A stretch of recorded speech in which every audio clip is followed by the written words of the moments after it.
Two political sea changes swept across the European continent over the weekend, signaling the rise of the right and a massive conservative backlash. We're going to see the latest on the two most recent elections in Europe and what it all means for what appears to be a very real political paradigm shift happening right before our very eyes.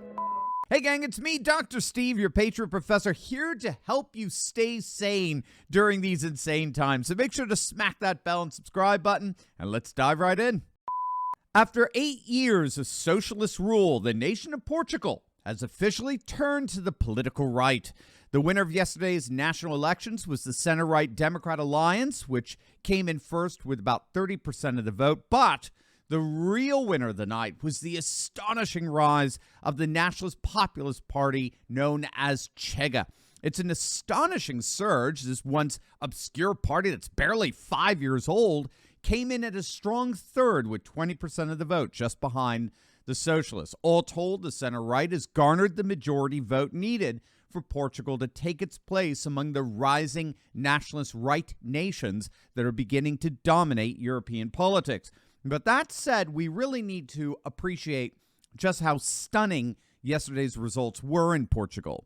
The Nationalist Populist Party, known as Chega, which means enough in Portuguese, is a very, very new party. Again, it's only about 5 years old. It was founded back in 2019, and its founding itself was significant in that it marked the end of Portugal's drought of so-called far-right politics, right? As you know, especially if you've been a follower of this channel for some time, a new right wing has been surging throughout Europe over the last 10 years. A nationalist populist right wing that's seen a 300% increase in popularity and presence during that time. But the one exception to that rule was Portugal. Portugal, over the previous decade, simply never had any political movements considered to be far right or radical right. That is until 2019. That's when the popular former sports commentator by the name of André Ventura founded the populist political party Chega, and it quickly began to garner the attention of Portuguese who had thus far felt left out of the growing backlash against liberal globalism otherwise taking place all over Europe. Now, Chega's support began small, clocking in at just 1% that founding year, but they quickly began to surge in popularity, garnering 5% of the vote in 2020 elections and then winning 7.4% of the vote the following year. But now, to the astonishment of pundit and politician alike, Chega is now officially the third largest party in the whole of Portugal, garnering 19% of the vote, a near 300% increase. Now, we saw it coming. Back in May of last year, they were hitting 15% support in the polls, but now they're clocking in around 20%. I mean, it's a total game changer, gang. They're literally just 5 or 6 points away from being the number one party in Portugal. They now control upwards of 50 of the 230 seats in the Portuguese parliament. Again, an absolutely stunning surge in support. Now, the critical question in all of this is whether the center-right party, the Democratic Alliance, is going to form a coalition with Chega, all right? Because Chega took voters from both the center-right and center-left parties, and in many respects, they have all the political power right now. They're basically in the position of kingmaker. No other party in the Portuguese parliament could do anything without Chega's backing. The problem here, like we've seen in a number of other parliaments across Europe, is that no other party, no centrist party, is willing to coalition with Chega because they're supposedly too far right, radical right. You can coalition with the far left all you want, but never, ever, ever, ever the far right, right? So very similar to what we've been seeing in the Netherlands ever since Geert Wilders and the Dutch Freedom Party's astonishing win there back in November. They have yet to form a coalition government because all the centrist right parties are refusing to work with them because you're far right. Blah. And so far in Portugal, the leadership in the center-right Democratic Alliance is saying that they will continue to refuse to coalition with Chega. But as analysts are noting, it's most likely a very thin refusal. Simply put, because of the surge in support for the so-called far right in Portugal, there's nothing that the center-right Democratic Alliance can do without them. They only secured 30% of the total vote in Parliament. The center-left socialists have already said they're not going to work with the Democratic Alliance, the center-right party. They're not going to form a coalition with them. So the only choice they have is to align themselves with Chega. I mean, there's just no way around that. Chega's 20% of seats is the key to a governing majority. Without it, the Democratic Alliance basically cannot do anything. So I think we're safe in assuming that the same thing that we've seen in Sweden and Austria and other nations where the centrist parties originally refused to align themselves with the growing so-called far right, they eventually did so. And I think you're going to see the same thing in Portugal as well, which means that we're now seeing yet another nationalist right coalition in the making, which are now governing nations like Sweden and Finland and Italy and Switzerland, of course, Viktor Orban's Hungary. But we had yet another massive political earthquake that rocked Europe over the weekend. And this one involves a major conservative backlash in a nation that's been going woke over the last few years. You're going to absolutely love this. But with everything going on right now, you know, it's hard to say what could happen or what will happen. And to make it even worse, we usually don't find out until it's too late.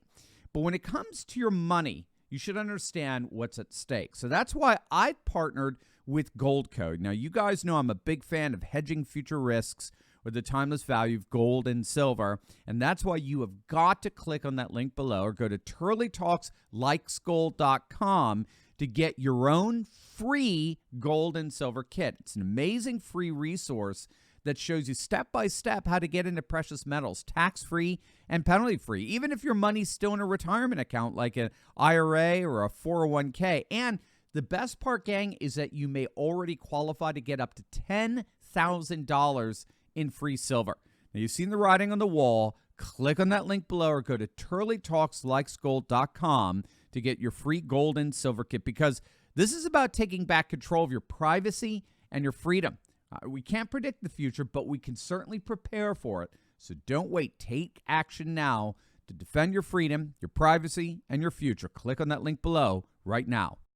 In a stunning blow to their ruling establishment, voters in the nation of Ireland took to the polls in a dual referendum on Friday and overwhelmingly rejected their government's attempts to change their constitution to a radically woke far-left document.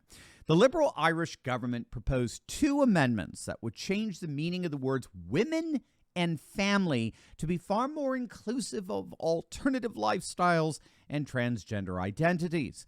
A massive conservative backlash flooded the polling stations, serving the Liberal establishment a humiliating loss. With all the votes tallied, the proposals were rejected by 70% of the vote. It was a stunning repudiation of a far-left establishment that seized the leadership position of all three major parties in Irish politics. The leaders of every single party supported these woke changes, as well as all the prominent members of Irish cultural institutions and entertainment.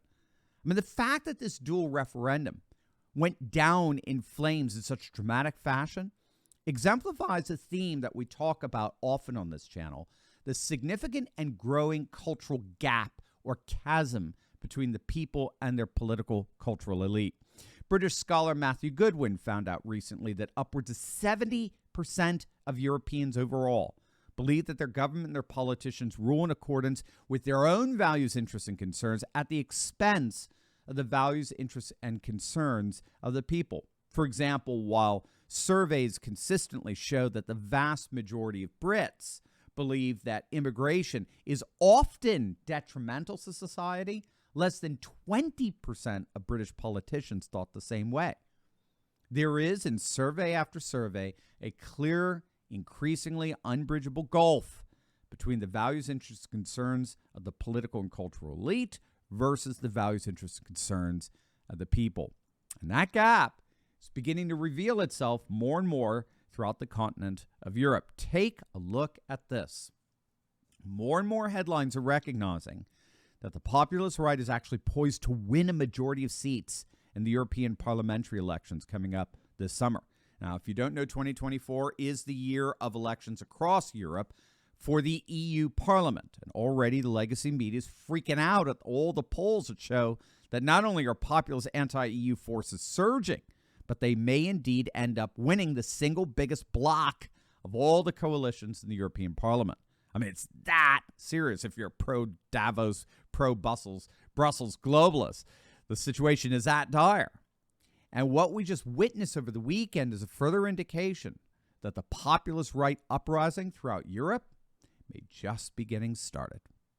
Hey, gang, I just wanted to give you a huge note of thanks to each and every one of you, the thousands of you that have recently clicked on the link below and joined our Insiders Club. As many of you know, we took a big hit from big tech. Our channel was completely and totally demonetized, but you, literally thousands of you, stepped in and you rescued me and this channel by bypassing big tech and joining our Insiders Club. You made it loud and clear to the Silicon Valley oligarchs that we're a movement, an army of like-minded patriots who refuse to be silenced by the international woke police. And so once again, I just want to take this moment to thank each and every one of you who have joined our Insiders Club for coming to our rescue. And for those of you who want to join in on the effort and take action, gang, just click on the link below and join our email list. That way we will never, ever, ever lose touch with each other, no matter what big tech does. So just click on that link below, join our email list, and become a part of an army of literally hundreds of thousands of patriots dedicated to taking our nation back, most importantly, together.